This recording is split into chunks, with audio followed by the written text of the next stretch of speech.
Okay. Okay, everybody. Hello again, and you're very welcome once more to London Met, and to the School of Law here at London Met.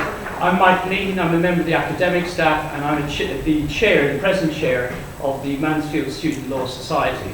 And it is the Student Law Society that is hosting, very gratefully of course, the events in the Human Rights Lecture Series that the Haldane Society for Socialist Lawyers are organising for this academic term. So this is formally our third talk, although our second actual talk, in the sense that our last event unfortunately had to be postponed, or at least get short-term cancelled because of an absence, which is completely understandable. But I'd like to, this evening's talk is being given by Tom Wainwright, is that right, Tom? And Melanie Strickland. Strickland, Melanie Strickland. And they'll be speaking about fracking. So without further ado, I'll hand you over to Russell, the chair of the Haldane Society, and our two speakers. Thank you. Thanks everyone for coming this evening. For those of you who don't know, the Haldane Society of Socialist Lawyers is who we are. We put on talks and lectures regularly each year, and the name kind of gives it away. It's what we're about. The aim really is to bring some kind of socialist analysis to the law and how it affects us all and how we can try and change it for the better. And we mix that analysis with practical solidarity.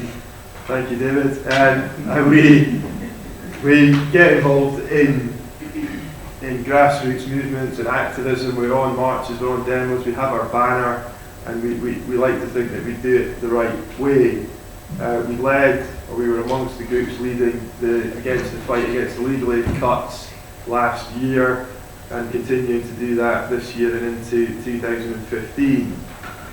We have a number of campaigns and actions which we are regularly promoting, such as human rights defence around the world, and we do legal observing. So if, for example, if anyone is interested, legal observing involves going along to any sort of demonstrations, protests by activists where there may be risk of police, let me put it this way, malpractice, let's call it malpractice, and really to monitor the way in which the police control demonstrations and how they behave at them. The idea is to give some sort of protection, if you like, to people demonstrating, and to act as almost a guardian of those protesters. If you have any interest in doing that, we offer training, and I think there'll be some training early next year. Stephen, for example, and Emily, if you put your hands up, can answer any queries you have about that at the end if you'd like to get involved. We also have a feminist lawyers group which meets, I think, monthly. Natalie, is that right? Well, we just finished our reading group session. Actually, we're having our social on Monday. Our last reading group session is going to be a social at Frank Filmmaker in Soho, and then to a nearby bar. So if you're interested, even if you haven't read the book, you can come and chat with me, or if you want to chat about feminism or how to get involved. We are, as you mentioned, doing an international women's conference as well. Very good. And yes, Natalie mentions the International Women's Conference, which we are in the early stages of setting up to take place next October in London, in association with the International Association of Democratic Lawyers. That's off the back of a Defending Human Rights Defenders Conference which we held in London I think in 2012, and before that we had the Legal Aid Commission of Inquiry in Parliament in 2011. So that is really what we're all about. We also produce a magazine ourselves called Socialist Lawyer. You can buy it at the front. It's £3. It's exceedingly cheap. I'm sure you'll agree. If anyone here would like to contribute to Socialist Lawyer, you can do. I've even had an article in here myself in the past. So it's put together by Nick Barrow. If you'd like to raise your hand, Nick, he's the newly minted editor. With the help of Tim Potter, who's just walked in. So that's that. As I said, that's what we're all about. You can join us. If you'd like to join us, go to the website. If you pick up a copy of Socialist Lawyer, there's usually a membership form inside which you can send back to the post office box address. It's £20, I think, for most students and low wage and pupils and trainees. I think we account for most of the people who are here this evening.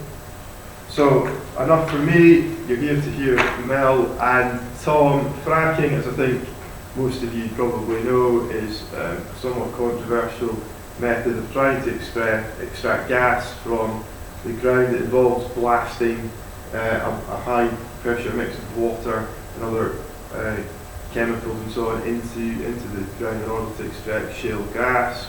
The protesters, I think Melanie will explain more about what the objections to it are, but it's environmental damage principally, and also the associated risks such as the reckoning that earthquakes and so on can follow from its use.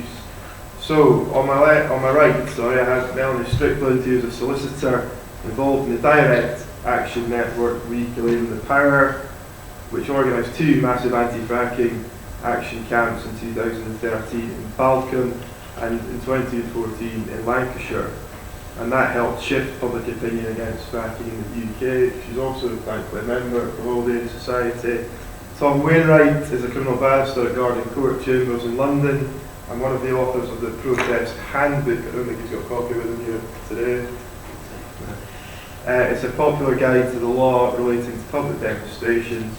He's appeared in most of the major protest cases in the last few years, including the student demonstrations in 2010, critical mass Olympic protests, and the Hastings bypass cases. This spring he represented Caroline Lucas, MP for Brighton, and several other defendants who stood trial for playing their part in opposing fracking in Balcombe in summer 2013. So can you please welcome first Melanie, who's going to tell us about the protests and her involvement in them.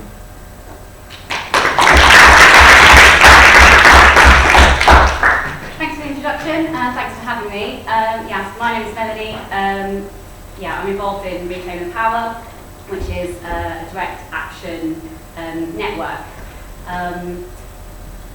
This sort of, we've been going for a couple of years. Most of us were involved in climate camps in previous years, but the difference with this new sort of movement is that we're trying to connect the dots between social, economic and environmental struggles. So it's much broader than just the climate movement now. It's trying to link up with the movement of growing numbers of people against austerity, and we want to show that all these struggles are very much connected. As Russell said, we organised 2 massive anti-fracking camps over the last couple of years. And the reason why we did this is to sort of show our solidarity and support to the growing grassroots movement of people all over the country that realise what they have to lose with fracking. But we've also supported lots of other actions and demonstrations on whole range of issues. It is actually broader than fracking. I was asked to talk a little bit about why the anti-fracking campaign is so important. Russell's mentioned some of the issues. Yes, there are all the local impacts, the potential of water contamination. Actually, before I go any further, I will just explain in a little bit more detail what fracking actually is. It involves drilling really, really deep down into the ground, kilometres down into the ground, and then sideways, so horizontally, and forcing down millions of gallons of water per fracked well, with chemicals and sand at really, really high pressure to fracture the rock that's below the water table, and then force out the gas.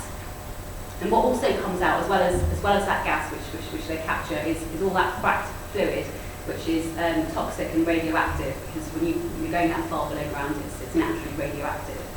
So all that fracked fluid has to be disposed of, and all the water has to be shipped in on massive lorries.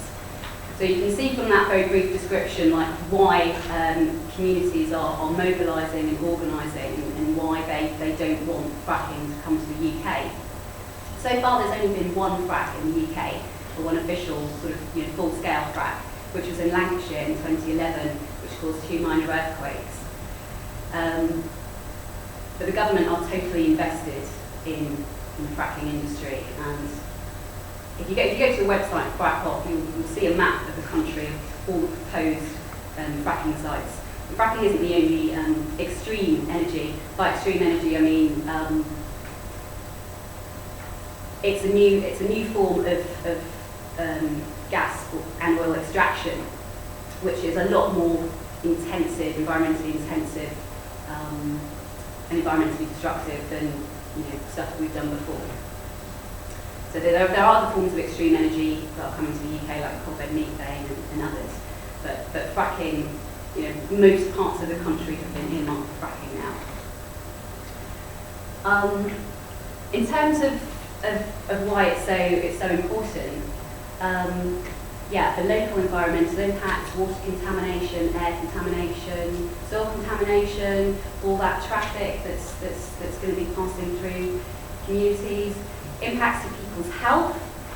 Studies in the US and in Australia, where fracking is an established industry, have shown that people have a lot of health impacts, like rare cancers, for example. Now, the industry and the government will say, we recognise that those are risks, so we're going to have a really strong regulatory framework to control fracking. I clearly don't believe that's the case, because this is an industry that's in it to make money. When you look at what's happened in other parts of the world where fracking happens, there are always, the industry always cuts corners, and there are serious harms. In the US, there was a film called Gasland, where people can actually see they can actually set their water on fire because there's so much methane in the water. But assuming that you can sort of control, assuming you can have a strong regulatory framework to control those local impacts, the question, the issue that the industry doesn't have an answer to at all is climate change. So you can't accept on the one hand that climate change is the most pressing problem that there is, and we need to move to a sustainable, renewable energy system, and at the same time say that we can have fracking. Because gas is a fossil fuel, oil is a fossil fuel. So we need to keep pushing that argument. Like, the industry doesn't have an argument to the problem of climate change, and this is why, as an environmental activist, someone that cares about nature and people, we need to resist fracking and not just say we want a strong regulatory framework. Because fracking is inherently harmful, and you can't regulate something sufficiently that's inherently harmful. So we actually play into the government and the industry's hands when we say we want a strong regulatory framework, or if we're just arguing for a moratorium rather than an outright ban. So there's a climate change issue, but there's also democracy at stake. I've seen so many people over the last few years who have actually been politicised through this issue. So there are over 100 local anti-fracking groups across the UK now. I don't know exactly how many actual anti-fracking camps there are, but there are at least 3 or 4 that I can think of off the top of my head. And one live drilling site in the UK at the moment, which is Haldane in Liverpool. So these are people that weren't political before, weren't activists before, but they've seen like the dozens and dozens of huge trucks and lorries coming into their community every day. They've woken up to everything that they have to lose, and people are realising that actually we don't have control over our own lives. We don't have the right to say no to this corporate assault on our communities. It's a democratic issue. The essence of democracy is having control over what happens in our community. It's not, I should say, about just having the right to protest. I was actually asked if I could talk a little bit about right to protest. That is important, clearly, but as socialists, as citizens, as human beings, we should have a much higher ambition than simply that. If we accept that we have, the best we can hope for is a right to protest, then basically we're expecting to lose. We're expecting never to win, because it's always going to be about protesting. What we're about, reclaiming power, is about literally reclaiming our power. We have a fundamental right to stop harm. We've got the right not to allow our bodies to be contaminated by this industry, which is going to contribute to dangerous climate change. It's going to lock us into high carbon infrastructure for decades. We've got the right to say no, and this is about democracy. So I think it's timely that Haldane have put on this event right now. We need to, if we're to have any chance of transitioning to a peaceful, sustainable society, then we really need to get rid of fossil fuels, clearly. But that transition is not going to be smooth or peaceful. It is absolutely going to involve confrontation with the most powerful corporations on the planet, which are the energy companies and fossil fuel companies.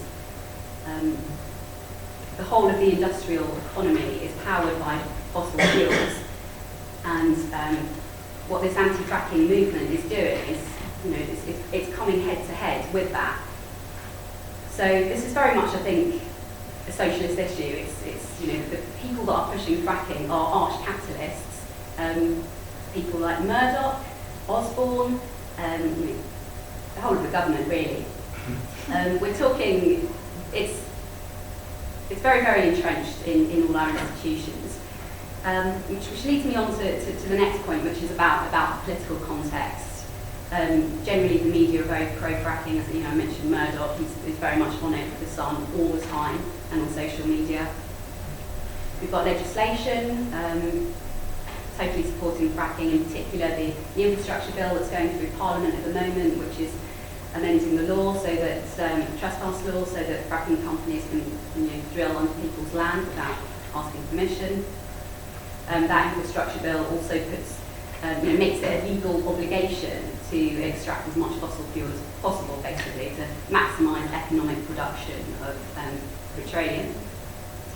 We've got these, we've actually got people who are heavily involved in the industry, actually in government, like Lord Brown, former chairman of BP, CEO, chairman of Quadrilla Resources, which is the largest fracking company in the UK. We've got these companies actually sponsoring academics and building new wings in universities, so like the academic and intellectual community have been bought. Government recently published its national infrastructure plan earlier, in the last few days, National Infrastructure Plan 2014, which totally supports fracking, makes lots of explicit reference to shale, and then the government's been supporting fracking through a very favourable tax regime. So that's the political context. That's what we're up against. The whole establishment is behind fracking, and the only real resistance at the moment, the only reason why we don't have fracking all over the UK right now is because of that local community opposition. It's because of the people, young and old, who are taking direct action, who are physically stopping the lorries and all that equipment from coming into the sites, through various forms of direct action. So those people are getting some community support, but they really, really desperately need help. They need sort of like institutional support. They need the support of the intellectual community, groups like Haldane and others, because they're, it's pretty traumatic living on an anti-fracking camp. On a daily basis, people are having their civil and political rights abused. They're physically intimidated by security on these drilling sites, and police are also present at most fracking camps, and they're also physically intimidating. People are getting convictions. You won't necessarily, you won't read about this in the news, but dozens of people are going to court all the time. Like I said, young and old, people are getting convictions, and they really need support. They are fighting to defend their right to protect their health, safety, and welfare, and the health of the planet. I think that's pretty much what I want to say with that. I think I'm coming up to the end of my 20 minutes, but if people want to get involved with the anti-fracking movement, the group that I'm involved in is called Reclaim the Power. If you type in Reclaim the Power into a search engine, it will come up. Our website is called No Dash for Gas. We have an active Facebook group, Twitter. We're having regular meetings in London, but we're also a national network, so there are other hubs all over the country if you're not from London. If you want to actually go and see a drilling site, Fracking have organised a coach that's going up from London to Ellesmere Port, the active drilling site in the UK at the moment, which is near Liverpool, and it will either be free or subsidised travel. £10. It's £10, so very cheap at the price. That's on Sunday, the 14th of December. But there are a number of other anti-fracking camps around the country that would really appreciate your solidarity and your support. And if you can write about this, or if you can, there are so many ways to get involved and to help. This is a really significant issue. It's an issue that I think we can win. And I think the fact that the government has escalated its campaign is proof that, that they feel like they're on the back foot. So yeah, I encourage everyone to get involved. Thanks, Mel. I also said we will take some questions at the end after Tom has spoken. So without further ado, Tom Wainwright. Thank you again, thank you very much for inviting me to talk. As Russell said, I was privileged at the start of this year in the spring to represent a total of 6 defendants over the course of 3 separate trials who were charged with a variety of offences arising out of the part that they'd played in preventing, delaying, obstructing the fracking operation carried out by Quadrilla at Vulcan in the summer into the autumn of 2013. Those weren't the only trials. As Mel said, there were quite a lot of them. Caroline Lucas obviously got the national press involved, but there were many, many more. And the trial process, the legal process, and certainly a number of the victories that were achieved were a group effort. Colleagues from Garden Court, Kelly's solicitors in Brighton, who represented, I think, nearly all, if not all of those who were charged. And it's going on throughout the country. Our sister chambers, Garden Court North in Manchester, is dealing with a number of the fracking criminal trials that are going on up there. And we also have colleagues in other areas of law who are dealing with injunctions and all sorts of other ways that they're challenging what's going on at these various sites throughout the country. But I'm going to be focusing on the criminal trials and on Vulcan and what's happening there. I'll deal with the outcome of those trials and some of the interesting points that arose from the charges that were used. What I'm going to focus on most of all after that really is what it tells us about, or what we learned about the policing operation, and in turn what that tells us about the right to protest and how that's being dealt with in the UK today. And then maybe just to sort of wrap up at the end, perhaps a few of the lessons that we can learn from the trials that took place. So before coming to the specific cases that I dealt with, I thought it may be helpful to give an overview with some of the figures arising out of Vulcan, some of the statistics. In total, 126 people were arrested during the course of the Vulcan anti-fracking protests. Many of them weren't eventually charged, some of them accepted a caution, although quite a few of those are now being challenged. Only somewhere in the region of 10 people pleaded guilty. But out of those who were charged and took it to trial, I haven't got figures for individuals because some people were charged with more than one offence, but somewhere in the region of 66 charges went to trial. Only 18 of them ended in a guilty verdict. So out of those arrested, 126 arrested, it's something like 1 in 5 ended up with a conviction, which is much lower than the usual strike rate that applies to other criminal offences. Now, some of it may be to do with the charges, the offences that people were charged with, and there was a suggestion, there was a possibility that Balcombe was used as a sort of a test area for some of the ways that the police dealt with these cases, and the Crown Prosecution Service as well. And certainly Sussex Police have been asked to speak at policing events subsequently as to how they dealt with the operation.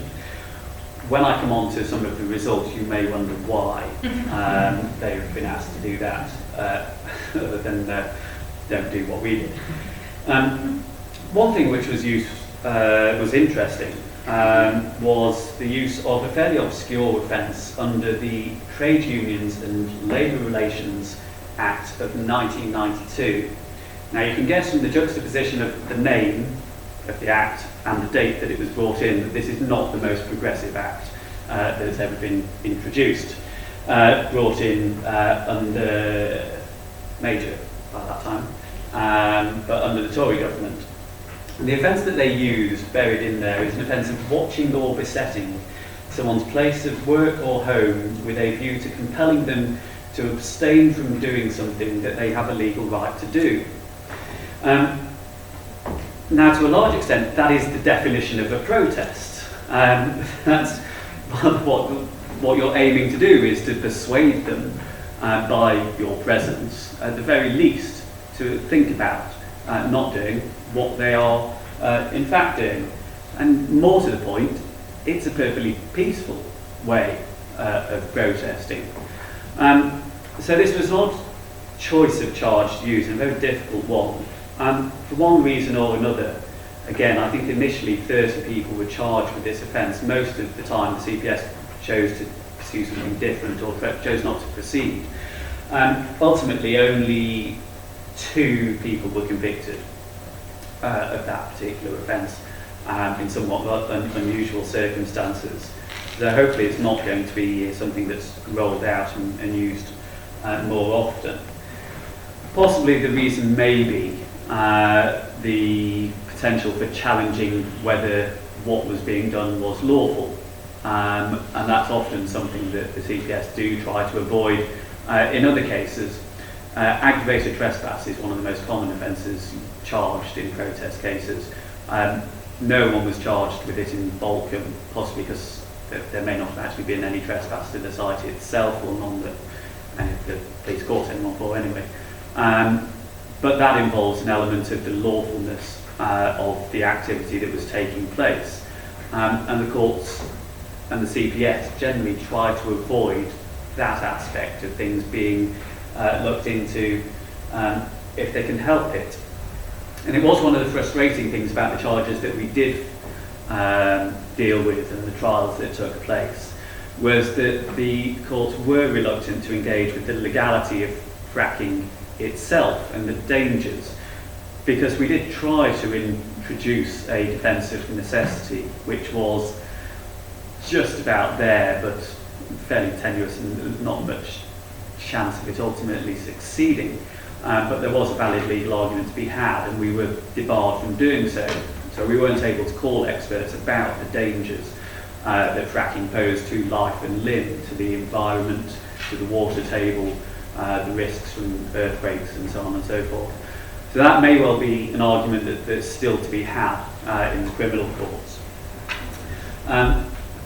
What the courts were willing and surprisingly quite good at dealing with was the lawfulness of the protest itself. And quite a number of the cases that were charged involved offences of obstructing the highway. I'm not going to give a law lecture about it, but it involves, in that case, the prosecution would have to prove that the obstruction was not reasonable, and that has to take into account people's right to protest. both under the European Convention and under the common law. Now, of those offences, I think 32 went to trial and 22 of them resulted in an acquittal, which is an extraordinarily high percentage. And some of the cases, certainly, obviously, I don't know about all of them, but the way in which the protest was conducted was an important factor, that it was done in a way which was dignified. It was something which drew attention to what was going on. And although I think the courts do draw the line, not in the right place as to what's legitimate protest, what they don't think is legitimate, there is, I think, some more leeway than the police are willing to give in terms of what you can and can't do when making a protest. The most interesting charges, I think, or the most interesting results arose out of breaches of the Public Order Acts. So again, without going into it in detail, there is the power under the Public Order Act to impose conditions on a protest. And so this was something that the police did for some periods of time throughout the summer and into the autumn.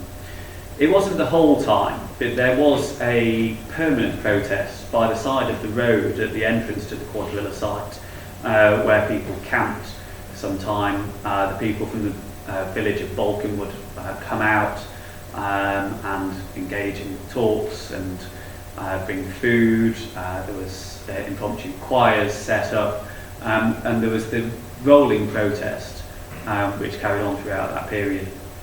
When the police got a bit anxious was when anything like that changed. They used the excuse of the Reclaim the Power camp coming to Balkan as a justification for imposing restrictions on the perfectly peaceful and calm protests that have been taking place. And I'll mention later on some of those justifications that they used were fairly spurious, and one of the things we did manage to do in the course of the trial was completely undermine the basis on which they said that Reclaim the Power meant that all of a sudden they needed to impose these fairly draconian restrictions. And that crumbled when you looked at it with any sort of clarity, with any sort of scrutiny. And they also imposed some conditions towards the end of the protest when there was it called for a rolling blockade. It's sometimes one of those things where if the police, they scour through social media, they scour through interviews that people may have given, whether or not they represent any sort of body, and whether or not they do, and latch on to something as an excuse to impose these restrictions, because they like to control how the protest takes place and where it takes place.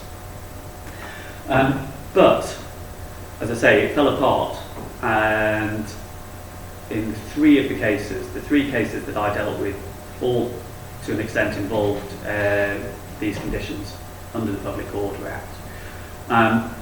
All of the defendants were acquitted. In not one of the cases throughout that summer was anyone charged with a Public Order Act offence, ultimately convicted of that offence.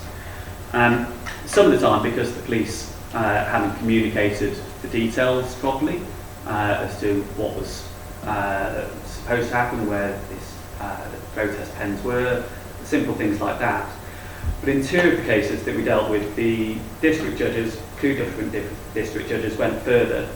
And in Caroline Lucas's case, there was a formal finding that the Chief Constable of Sussex didn't have the power to impose the conditions, didn't have the grounds, even if he did have the power, and the conditions that he imposed were so vague as to be unlawful. And I'll give you an example of that. They handed out a map and written conditions, and the written conditions were things like to protest on the north side of the driveway up until the southern point of another driveway. Obviously, the difficulty is you're in the middle of the countryside, unless you can tell by the sun which way you're facing, or you're given a compass, which way is north and south isn't clear. The map that they handed out indicating the area was upside down. So south was at the top and north was at the bottom. And so obviously quite a lot of the defendants, and you could see on the videos that the police had taken, were trying to figure this thing out and couldn't make hide and hair of it. And that was one of the many difficulties, many flaws that just very short time we were able to spot when we initially got told about these cases. So some very fundamental difficulties, and so what does that tell us about the policing operation? This was a policing operation which cost nearly £4 million over the course of 2013. And there were those fundamental problems that I've identified. There were other significant flaws as well. There were the objections taken, and we've cross-examined various officers about this, the blanket imposition of conditions. So these powers were at most only really intended to perhaps last for the course of a single protest over the course of a few hours. Whereas these conditions for reclaiming power were imposed for 4 or 5 days at a time. Later on, in the rolling blockade, they purported to impose these conditions for almost until further notice. I think it was at least 10 or 20 days until Quadrilla had packed up effectively. So that was one objection. There were flaws in the way that the policing operation was carried out, the arbitrariness of it. And that was one of the things that really stuck in the craw of many of the defendants, was that some people, and this was at one point the plan that the police had, was simply lifted up and moved into the protest area from where they were, and then just left.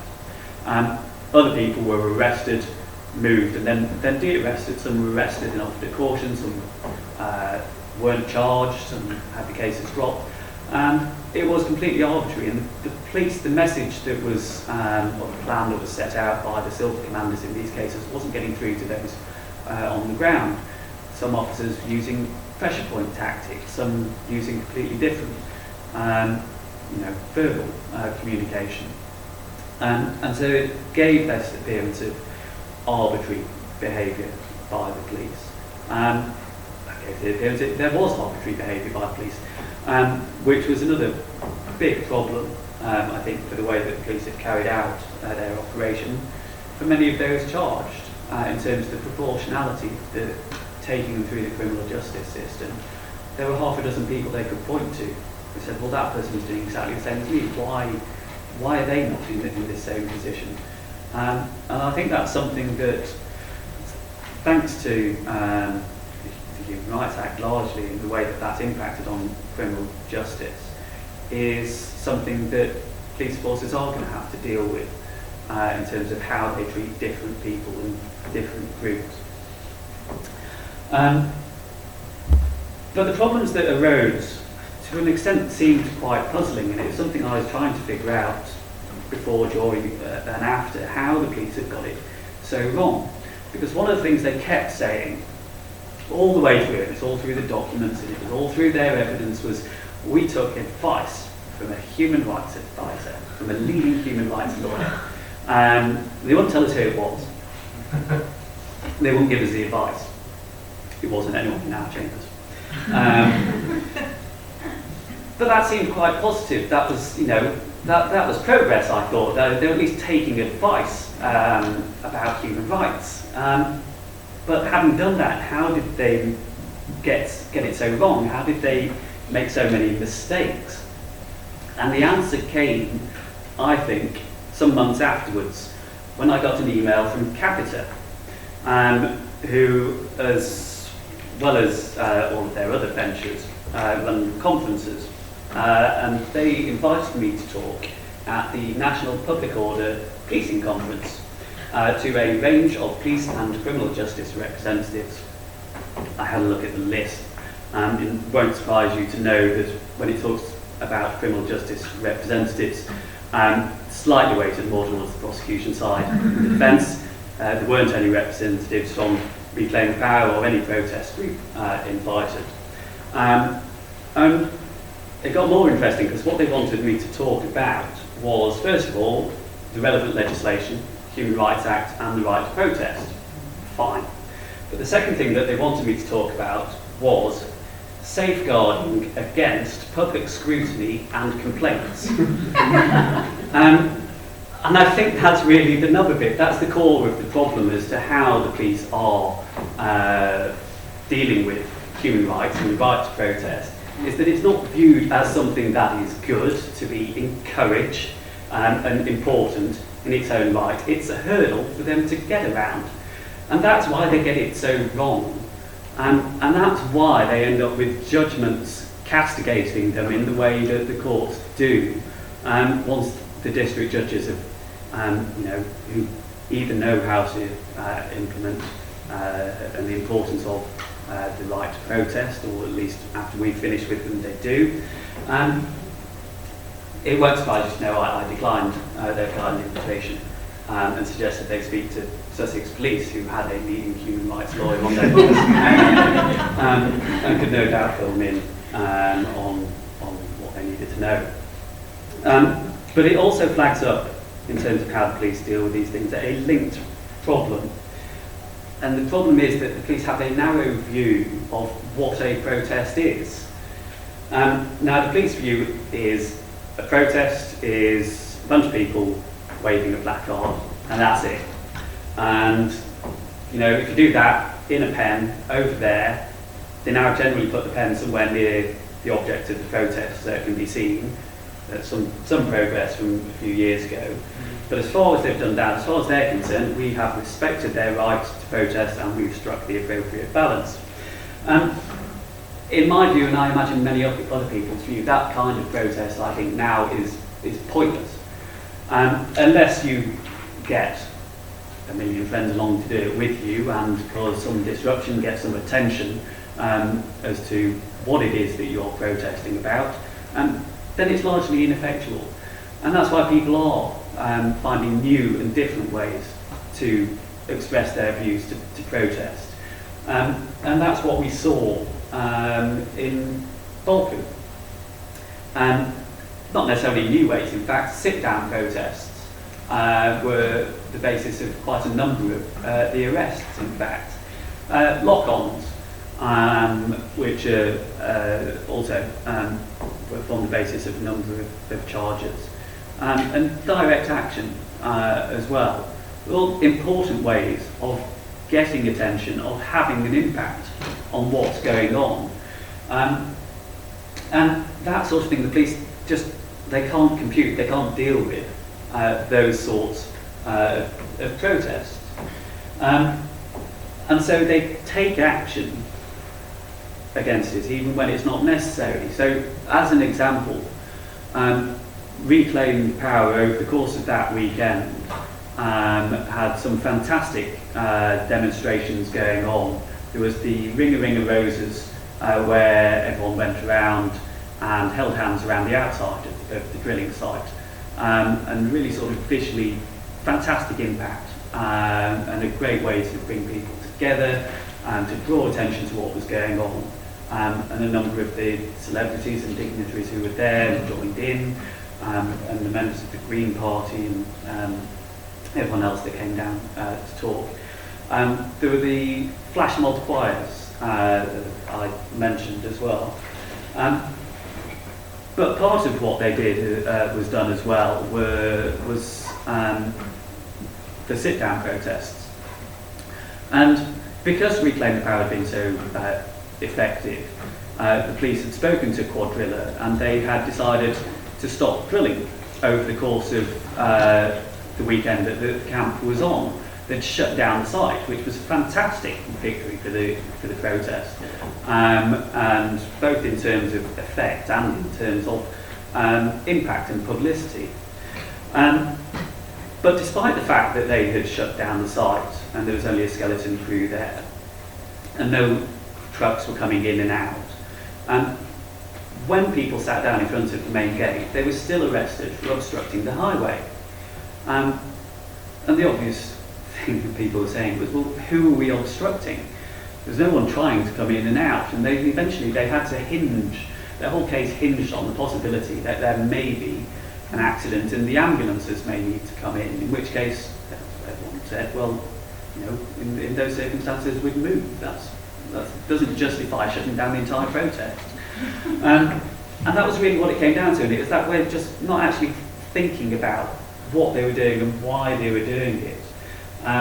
Difficulty with being able to sort of compute this slightly different form of protest and what they see as protest, that led them into these problems. And so the last thing I was just going to cover was possibly the sort of lessons that maybe we can learn from protests at Vulcan. Now, to a large extent, there's a few obvious points that could be made and could be looked at. I mentioned the way that social media is used by the police. So in order to impose these conditions, they had to form the view that there was a reasonable belief that there was a risk of disorder or criminal damage or something like that. And the material that they used would be odd postings on Facebook or websites by individuals as to what they were planning or thought about doing or something like that. And that was used as a justification for these blanket restrictions. And it's that horrendous sort of thing that you used to get in school that I really object to, that one person perhaps, or a group of people say they're going to do something, and everybody gets punished. It's sort of stay behind until you own up. And it's that same sort of mentality that the police use. But it's something to be aware of, that they, what's posted on the internet will be viewed by the police, and they do carry out these trawling exercises. And people, as more widely, obviously need to know about their rights. The people of Vulcan, many of them who were protesting at that time, were protesting for the first time, and they weren't the sort of people you'd expect to be protesting. We had the Women's Institute out, we had the local Conservative Club, we had the wine critic from Richard and Judy, all sorts of people. And most of the time, a lot of the time, they were quite shocked when the police did move in and use pressure points and use these bully boy tactics in conjunction with the local council and in conjunction with Quadrilla. And so people again need to be informed as to what the police can and can't do when they have crossed the line, so that they know when they can challenge that. So there are a few points like that, but generally in terms of the lessons that we can learn, it's not, I don't think, for us as lawyers to dictate which way and how people choose to protest and what form that should take. And one of the reasons I say that, and one of the things I find in dealing with protest cases, is that protesters generally have a good feeling as to what is right and wrong, and a good lawyer will translate that into the law. So you may ask, well, why were you sitting there? And your defendant may say, well, it wasn't obstructing anyone. I didn't think that it was causing a problem. And in fact, they have a good defence, and one that can succeed. And if you ask people, why weren't you following the conditions? Well, I didn't understand them. They didn't make any sense. Things like that. Why were you protesting? Well, because it was necessary for me to do so, to protect myself, other people, and future generations. And those are all good things that can and should be aired in the courts. And so perhaps the most important lesson that the Vulcan protests reinforced was the point that Mel finished on, which is the importance of solidarity and the community. As I said at the start, this was a joint effort from a number of people, but the most important people in that effort were the community of Vulcan, who were there every day throughout the summer, who were supporting those who were camping there, who welcomed people to their village, and more importantly, the defendants who put themselves on the line to stand up for what they believed in. And there were the supporters who packed out the public galleries of the court every day of every trial, so that it wasn't just the defendant and their representatives by themselves against the might of the state. But it was the prosecution who were in the minority. And that sort of support can't help but have a bearing on judges and necessary juries who make these decisions, for people to say, we support what they did and what they did was right. And these people should be acquitted. And it's really thanks to them, and it's thanks to Reclaim the Power, and it's thanks to all of the other groups that the results from the court cases were what they were, and it's thanks to them that the fight goes on today in Balkan and throughout the country. Thank you very much.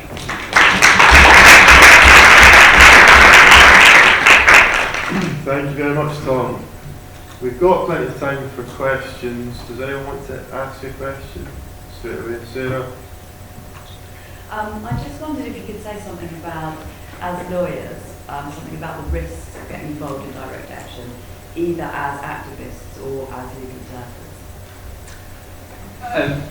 Yeah, I mean, the risks. Getting bashed over the head, probably. Yeah.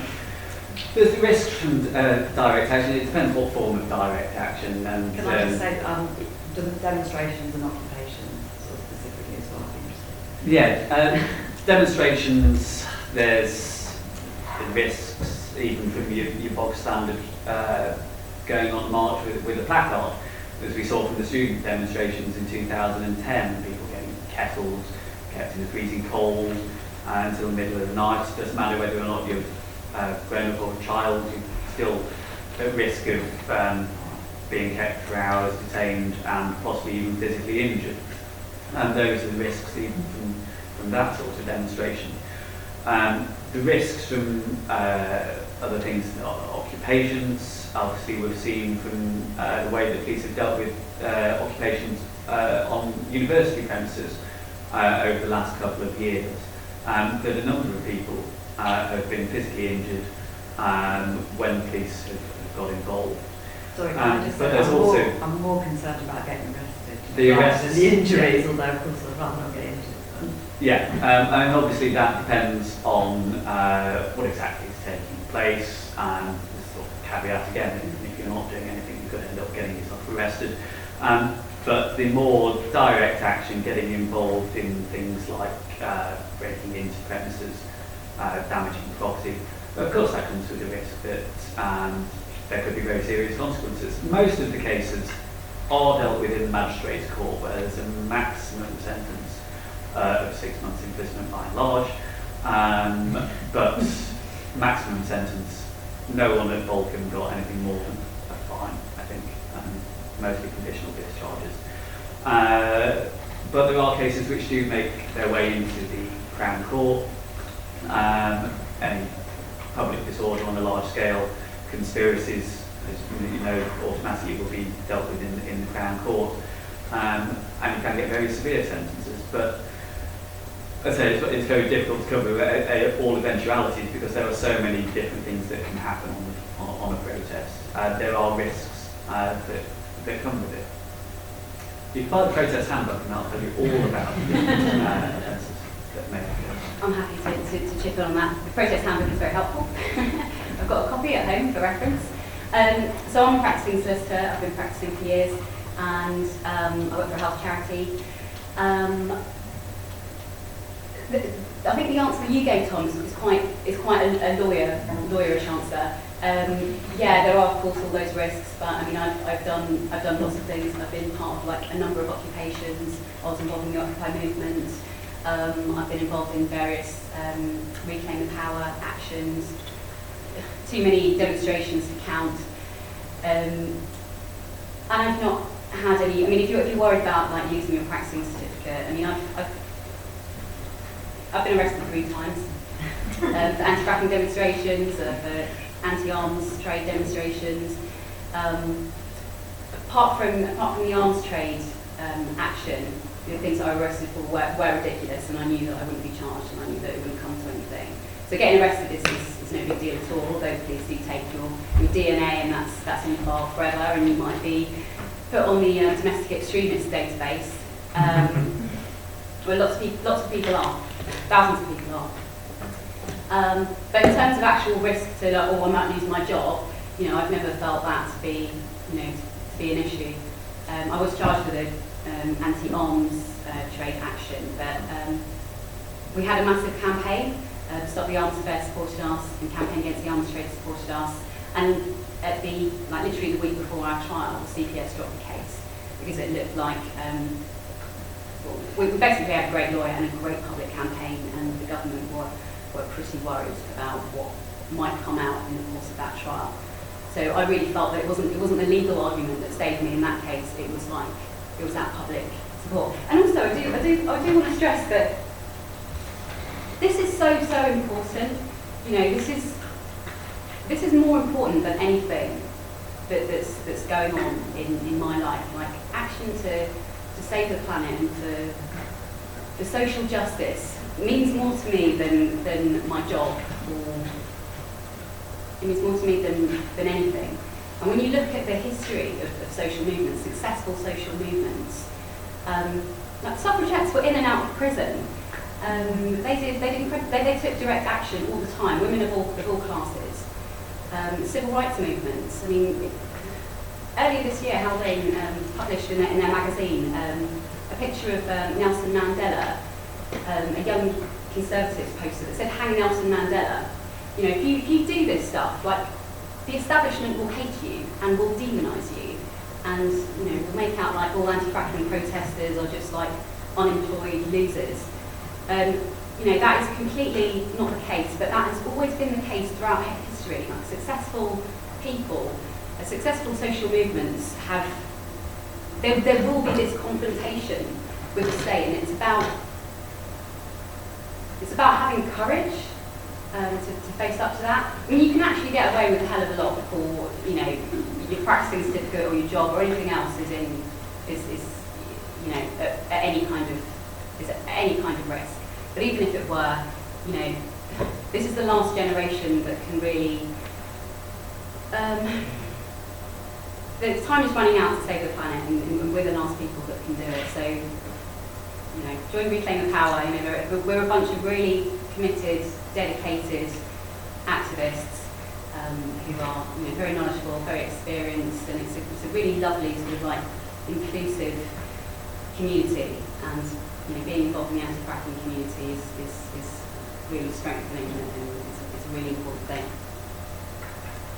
Can I ask, this time, a couple of people had their hands up before. If anyone wants to ask a question, put their hand up now. I'll take it in threes, so perhaps we can get a bit more from each people. Right, okay, I'll start with Comrade over here next to the wall, Natalie, and then the gentleman with the beard up here.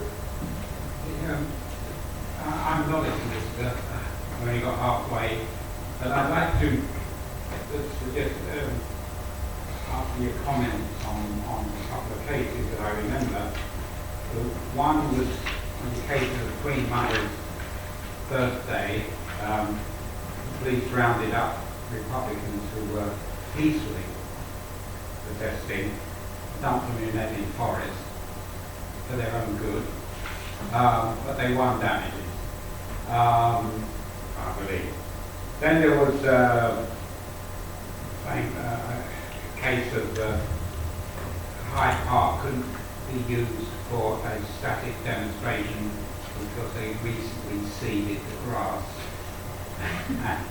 and demonstrations were effective. Then,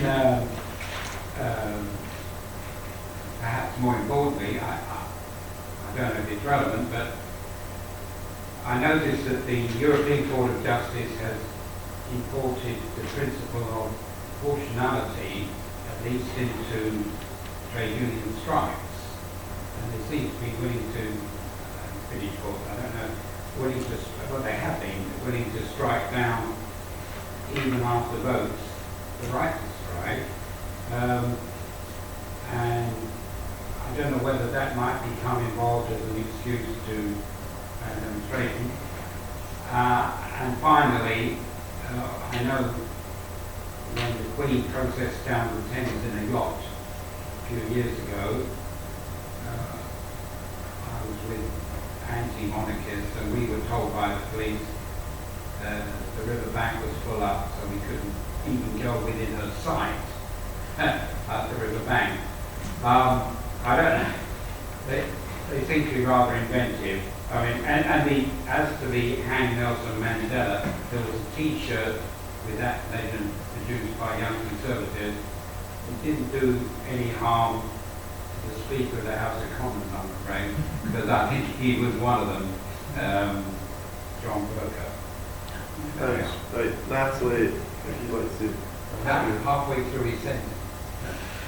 First, just a technical point to students on the point of the risk of arrest or risk of a record. I know after you've been called to the bar, after you've been sort of accepted to the Law Society, then it becomes a lot easier, so you have to disclose all of that when you're applying. But after that point, so if you do want to take a risk, maybe do it after you start acting. You still have to report it to the Bar Standards Board, or you can get in trouble if you well, I'm don't thinking more report about it. the Law Society. And I imagine the Law Society is the same thing. I think it depends what it is. Well, I think It they're a depends lot what it is. nicer to you about it Yeah. after you're already. I've got a driving conviction, which is not nearly as glamorous as having a conviction for protesting for some great cause, and that caused me a lot of hassle trying to get join Middle Temple, so I can recommend you to try and tell them. Sorry, Natalie, did you have a question? Yeah, I don't have. I was just wondering, No. like in general, how the magistrates were in relation to human rights arguments. And then the chap that's just behind you. Thank you for your talk, by the way, for every reviews. Directing my question mainly to the lady and the gentleman at the end, and also to Nancy South, I appreciate you. More of a cultural aspect of things. In terms of the arrests, the first person, the last person was talking about, was that just for the act that you all mentioned, or was there some other convictions as well, like breach of peace and public disorder, things like that? And in terms of a cultural perspective, I don't really see things changing from a criminal side of things. I mean, police officers are given orders from sergeants and inspectors, and obviously they have a very limited insight into what the protest is about. Do you think that's going to change in the near future? Do you see it? Do you see a way that's going to change? Because it's very much of a us against them argument, and I'm all up for protesting, and I'm very pro-socialist, but I think that's an unhealthy angle to come at. And if there's more of a liberal way to help, create that change, I'm all up for that as well. And in terms of culture, also from a state and media point of view, do you think that's going to change? Like the Conservative government at the moment are very are using protests in are presenting in a very deterrent way. So I'd argue the case that if you get a conviction or you charge something that's going to, I would say it could make it quite difficult to get employment, and I've seen that. I'm not going to go into details of that, but I have seen that. And so that's obviously going to scare some people off. And that's obviously, portrayed by the media, on the state, the government. And that kind of cultural aspect is obviously pushed onto the police as well, to a certain extent, the CPS, the media, the government, obviously creating pressure and putting it onto the police as well. So. Thank you, thanks for that. Let's try and, we want to get as many questions as possible, so I'm going to ask Tom and Mel to respond. Maybe take it in whichever turn you wish. Okay, I'll leave the sort of more lawyerish questions to you. I actually do contract law in my day job, so I don't really know much about protest type offences. I mean, I think with the first question, I think a lot of your points related to basically like confining our activities to like the range of like allowable activities. So allowable activism, and so things like, Tom talks about like the protest pen. I think we need to try and like move away from the whole like good protester, peaceful protester, bad protester, other, that's wrong sort of dichotomy. Like, I think again when you read into the history of social movements, they took all forms of direct action. In fact, all successful social movements, if you look into it, have had a militant wing. And as I said before, like the fossil fuel industry, the energy companies. These are the most powerful companies in the world. They are not going to cede power willingly, there will be some confrontation, and to be effective as activists, our role isn't to be sort of peaceful necessarily, you know, make our point and like bring communities together. You know, those are good things in themselves, but the goal is to be effective. The goal is to stop fracking in the UK and more broadly bring down the capitalist system in the longer term. So, you know, that's what we need to do. And, you know, the suffragettes, the civil rights activists, you know, they saw that, you know, they knew, they understood what the goal was. And Christabel Pankhurst herself said, you know, we remained in the political wilderness until we got militant. So it's about being effective. Nelson Mandela himself, actually, I don't want to go down that road, but it's about being effective. It's about disrupting power. It's not about kind of confining our activism to the range of allowable activities. In terms of your point about cultural perspective, I mean, all the institutions have been captured. This is all about making as much money as possible. It's about getting as much fossil fuel out of the ground as we possibly can, those in power doing so. So, you know, I don't expect any sympathy from the mainstream media or from, you know, any of the institutions really. I mean, it would be great if more academics and more high-profile intellectuals could come out in support of direct action and the anti-fracking activists, but a lot of them have been bought out because these big companies are sponsoring like whole university wings and funding posts in universities all over the place, and, you know, doing outreach to schools. You know, Murdoch is totally pro-fracking. Like this is about a people's movement. This is about building a movement from the grassroots and forcing change from the bottom upwards, which, if you look back at history, is the only way that, you know, we've ever got transformational change. So those are the points I'd like to make, and I need the legal points to Tom. I'll just deal with it fairly briefly because there are quite a few issues. The cases you mentioned are quite interesting, and what actually struck me was the fact that they've got similarities with cases which have gone on quite recently. So Queen Mother's birthday has real parallels with the royal wedding, and there was a case by the name of Barrow, one of my favourite cases of recent times, just because of the nonsense justifications the police put forward, where they stopped some anti-monarchists, but quite a lot of people from going anywhere near the wedding. They were arrested but then released without charge under the breach of the peace powers. And one of the groups, and one of the justifications was the zombies. There were a number of things organised for zombie weddings. People would dress up in as the undead, have their own party, and that was going on throughout London. And the police got wind of this, and this meant that anyone who was dressed as a zombie, whether or not they intended to disrupt the wedding or not, got themselves arrested, including a group who were arrested as they came out of Starbucks, not having trashed the place, having just bought themselves a latte. These were not fervent anti-capitalists, and this was just a bunch of people who thought it'd be fun to dress up as zombies, weren't planning to go anywhere near the wedding, and found themselves in Charing Cross for part of the day.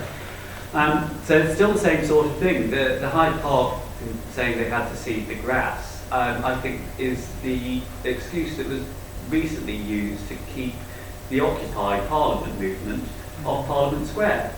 It was a similar reason, I think, to the student protest in 2010 as to why they put barriers up there on that occasion.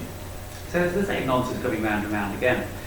As to how the district judges dealt with the human rights arguments, I think some of them dealt with it quite well, and they were quite receptive. A lot of the time they don't actually like using the words human rights, and they'll refer to the reasonableness of the demonstration or the proportionality of such and such. But they do, you know, when you lay it out for them, they listen to the arguments and generally get somewhere. I agree, we need to get away from this dichotomy of good and bad, and certainly it's not what I was endorsing when I was saying what was going on, but the court's view as to the sort of scope that they'll allow for legitimate protests, I think, is certainly wider than the police, and it's becoming wider as you really sort of ram home those arguments about the right to protest, to freedom of expression. The offences that were used, it wasn't just the trade unions one that I mentioned, or the Public Order Act. There was 7 or 8 different sorts of offences: obstructing the police, assaulting the police, things like that, and various sort of lesser public order matters, threatening words, behaviour, that sort of thing. Policing culture and government attitude, I think, is a lecture in itself, really, whether and how we've changed that. I don't think the government are ever really going to embrace the right to protest. There have been so many different pieces of legislation. Public Order Act 86, Criminal Justice Public Order Act, the trade unions legislation, various other bits and pieces restricting the right to protest.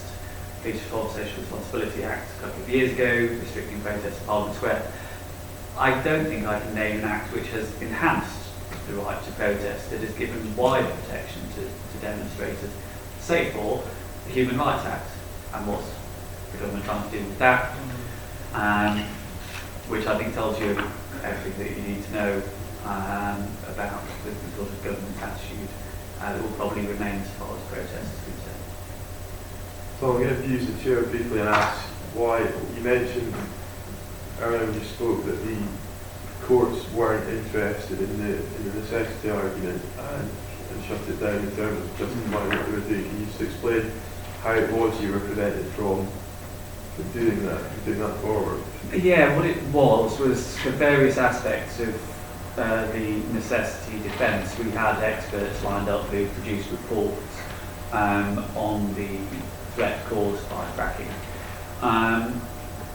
Over several Supreme Court cases, the courts have really sort of narrowed down these sorts of defences. So, challenging lawful activity and aggravated trespass, necessity, both as a general defence and prevention of crime as a general defence, and it's also a special defence when it comes to criminal damage. And those defences have really been narrowed down, so there's so many hurdles you have to get over before you can run it. So the immediacy of the threat is often quite a difficult one to get over. I'm trying to remember I think the sort of remoteness of the threat, whether or not it was reasonable or could have been reasonable to take action, those sorts of things.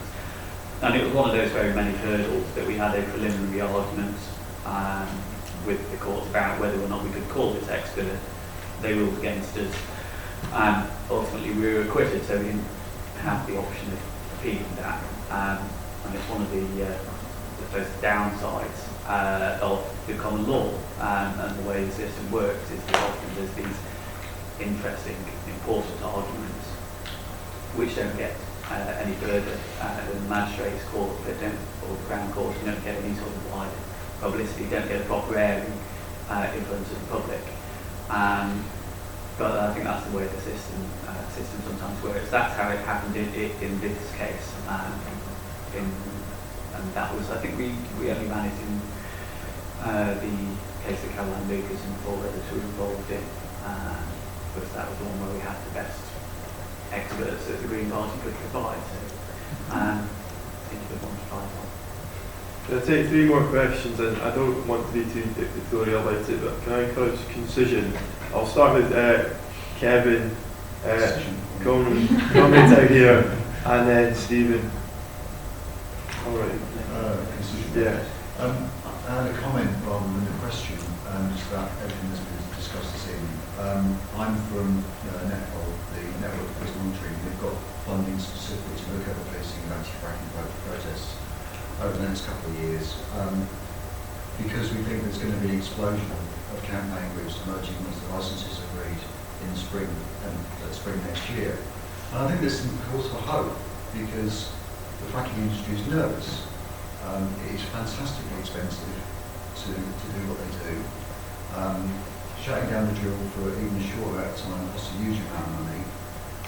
There is, despite the government's support, there is the areas where they have to frack. These are rural areas. It's not in the capital cities. They're areas where people tend to potentially vote for the government of the day.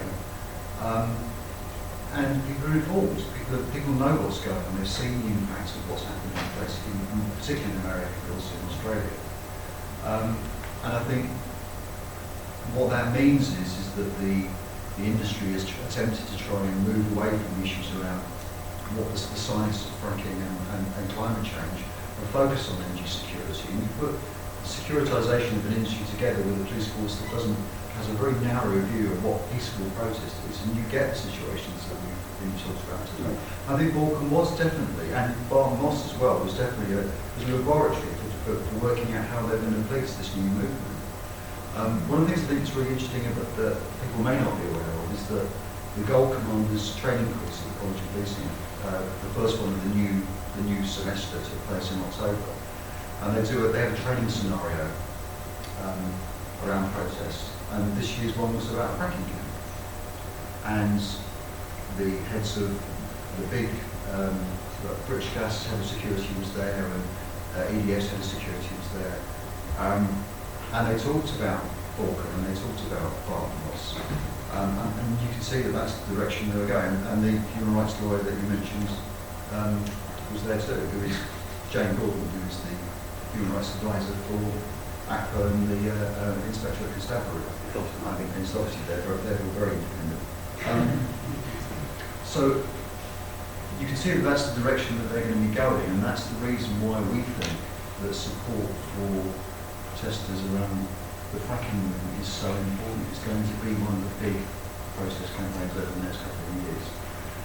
And then, so all the things that people can do to support that as people are interested in doing. Legal observing, or whatever it might be, kind of feeds out from that. The people involved, as has been said, are in the local campaigns are not experienced campaigners, they're new. And don't expect the level of sometimes very repressive policing that takes place when the police roll in numbers and stay for 6 weeks in the middle of their village. So that's why I think it's really important. That's why we're campaigning, pushing to try and make sure that this is seen as being a major civil liberties issue over the next couple of years. Thanks, Kim. Comrade here. Hi, I was lucky enough to actually be in court every day while you were defending the Balkan defenders. And I just wanted to say that I wanted to say three things. I've spent all my life protesting against things that are basically to do with civil liberties and the environment. And I have never seen anything more important than what we're doing now. And I wanted to echo the point that was being made by Tom and Melanie about solidarity. That's going to be the thing that is upon which the future of our planet and us is going to hinge, in my opinion.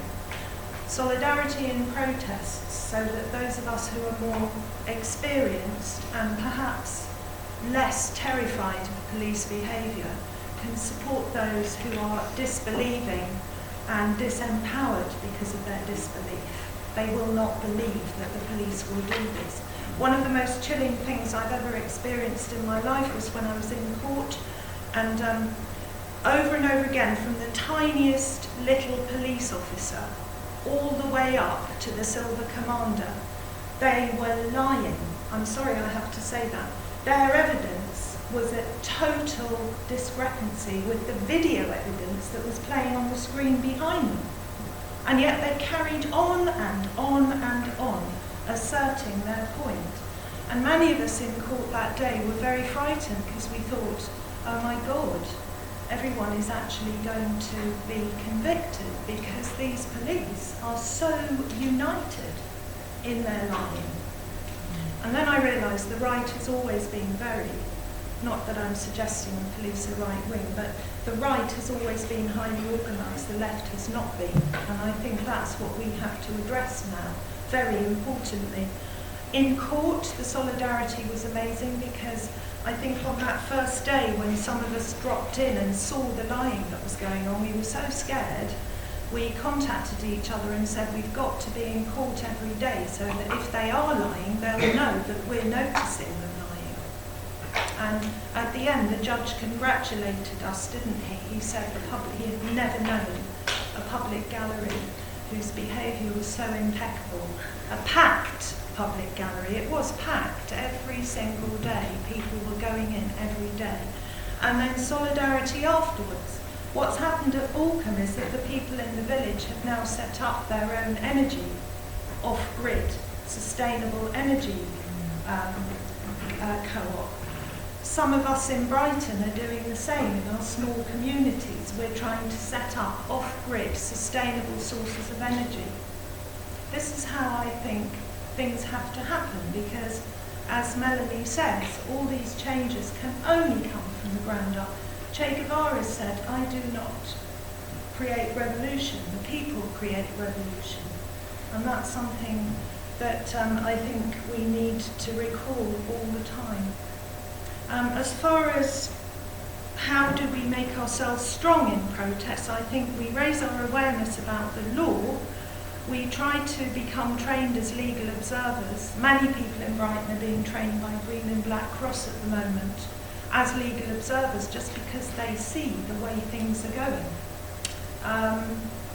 So yeah, thank you so much as lawyers for everything you're doing. Thank you. Stephen, if you want to ask your question, then we'll take responses and then I'll move to at least two more people. Yeah, two questions. Firstly, for Melanie specifically, can you tell us what the anti-fracking movement in Britain has learnt from movements, in particular in America and Australia, and especially about the lock-gate movement and strategy that's involved in that? And then to both of you, with regard to the Balcombe cases, I'm not aware of any of them that were indictable either way, offences or charged. And what does that tell us about the authorities' attitude towards wider public scrutiny of prosecutions that they're bringing? You can do it, Stephen. I don't. If you've got any comments on people speaking.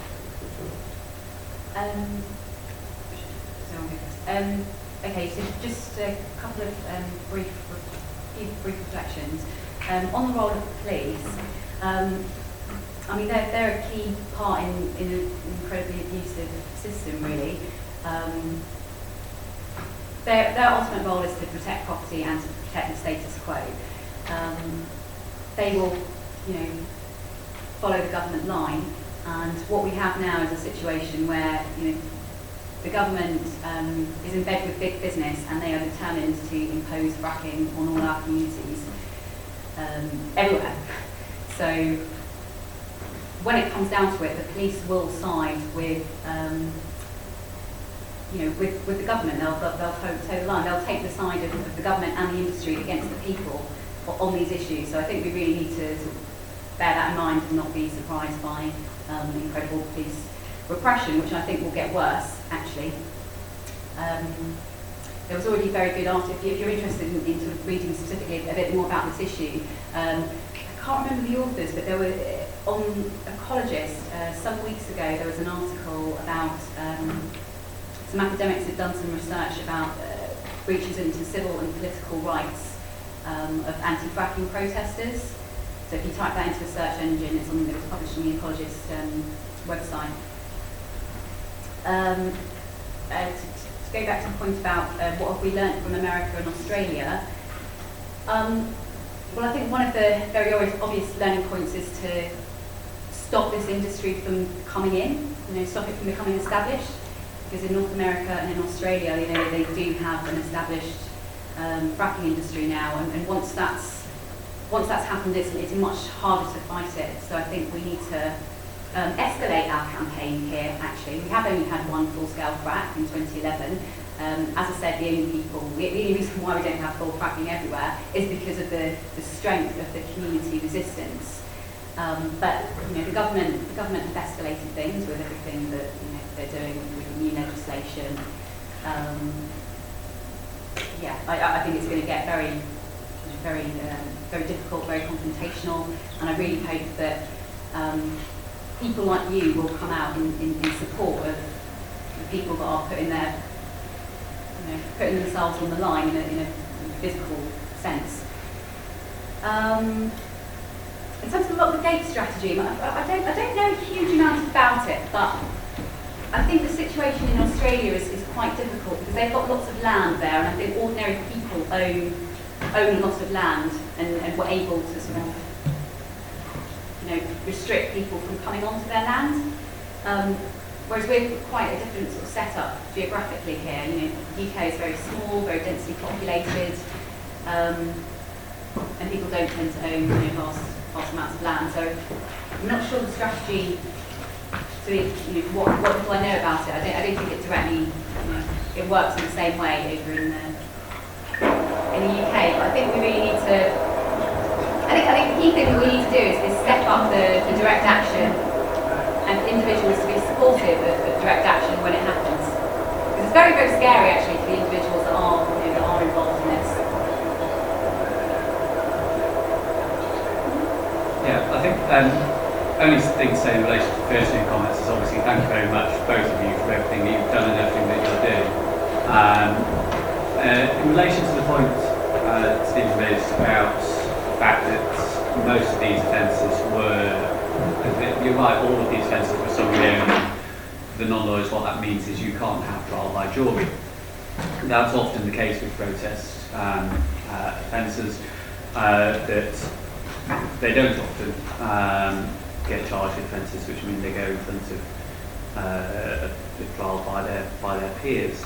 And probably the reason that they don't is that they don't want these things scrutinised. A couple of cases in recent years which did go to trial by jury include Alfie Meadows and Zach King, that I was fortunate enough to be in trial by jury, and they were acquitted.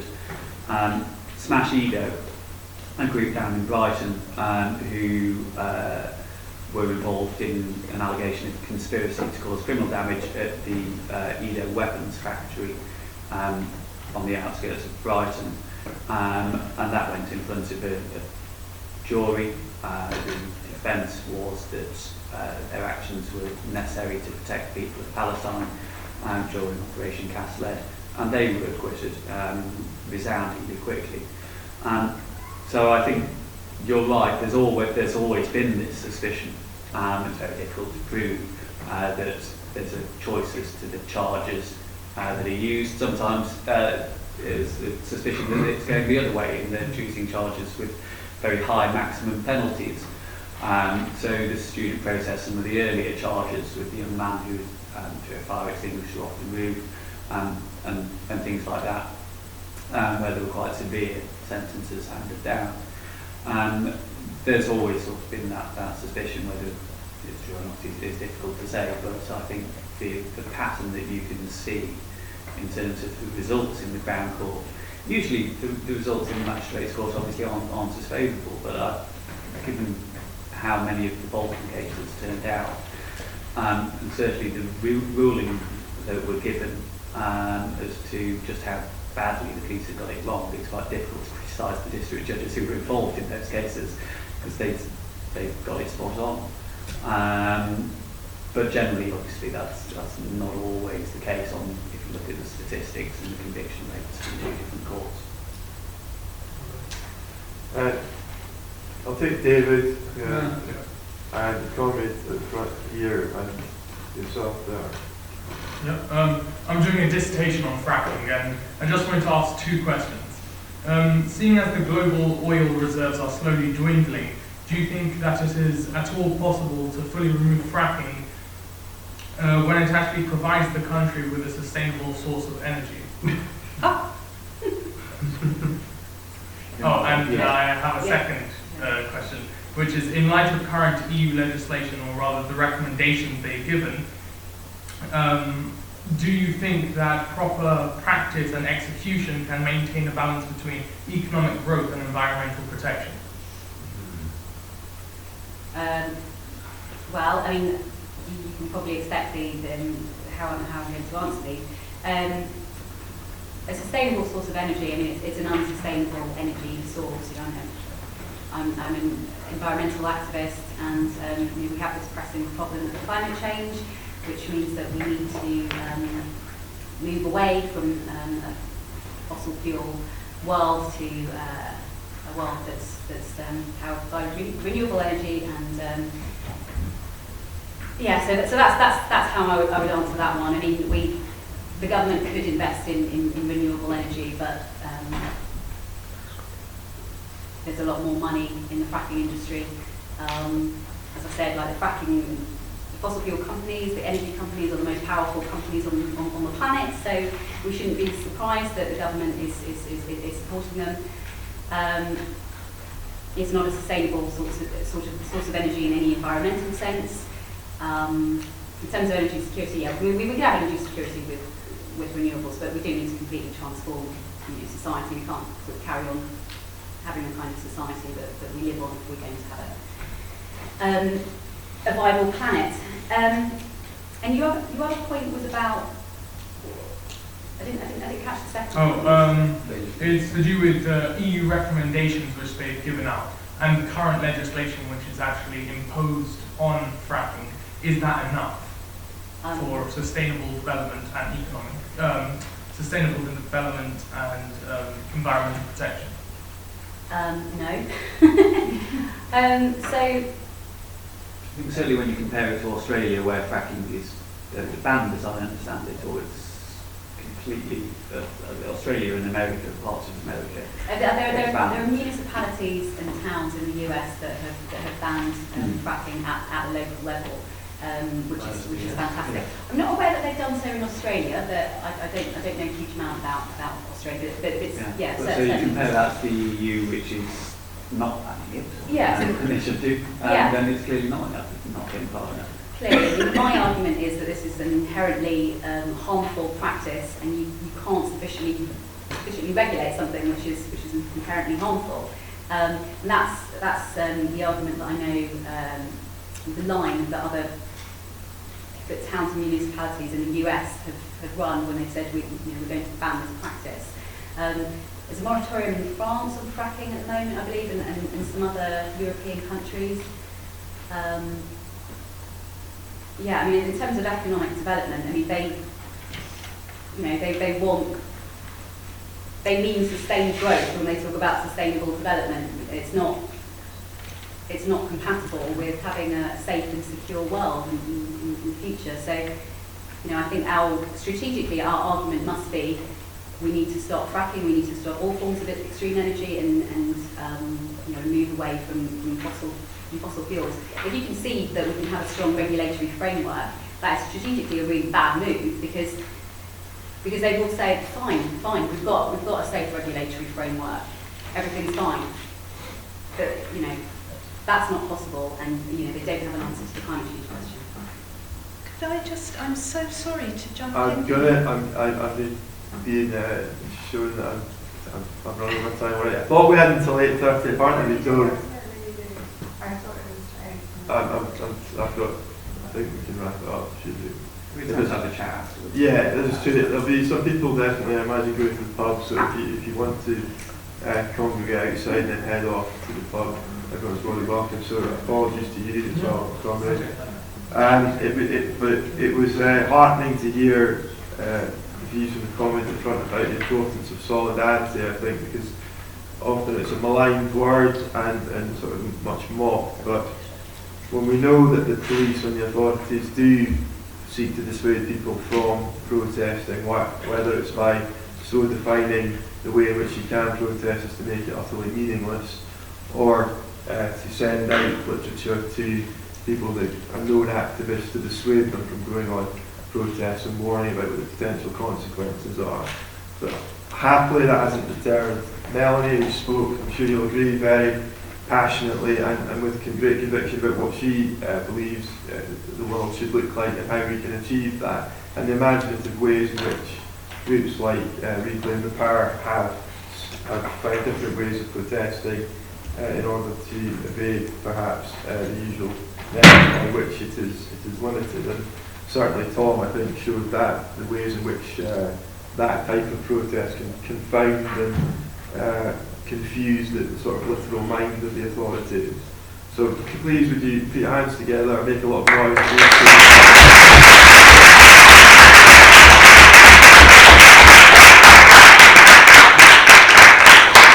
We will have more lectures next year, I think starting in January. Nothing's confirmed as yet. We're hoping to have a late winter party on the 30th of January, so please keep an eye on the website. We'll send out emails and we hope to see you all there. Thank you very much.